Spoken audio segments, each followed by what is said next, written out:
Water literally wet. What do you not understand? We've already been through this before, but since you're an idiot, we'll go through it again. Water itself is not wet, but water, if applied to an object, can make things wet. So you're gonna sit here and tell me water is not wet, but water can make things wet?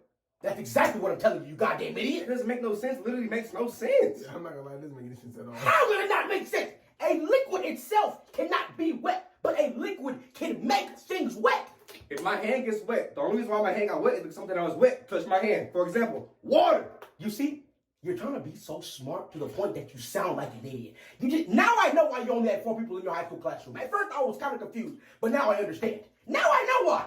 You're trying to sound so smart to the point you sound like an idiot. So if water isn't wet, you're saying it's dry. Because if something isn't wet, that means it has to be dry. There's no in between. Exactly. You guys are literally idiots. I've already been over this.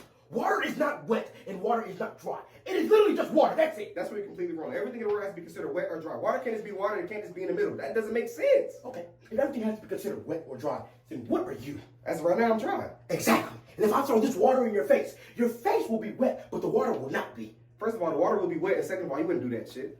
First of all, the water will not be wet, and second of all, who wouldn't do that shit? Yeah. Uh-huh.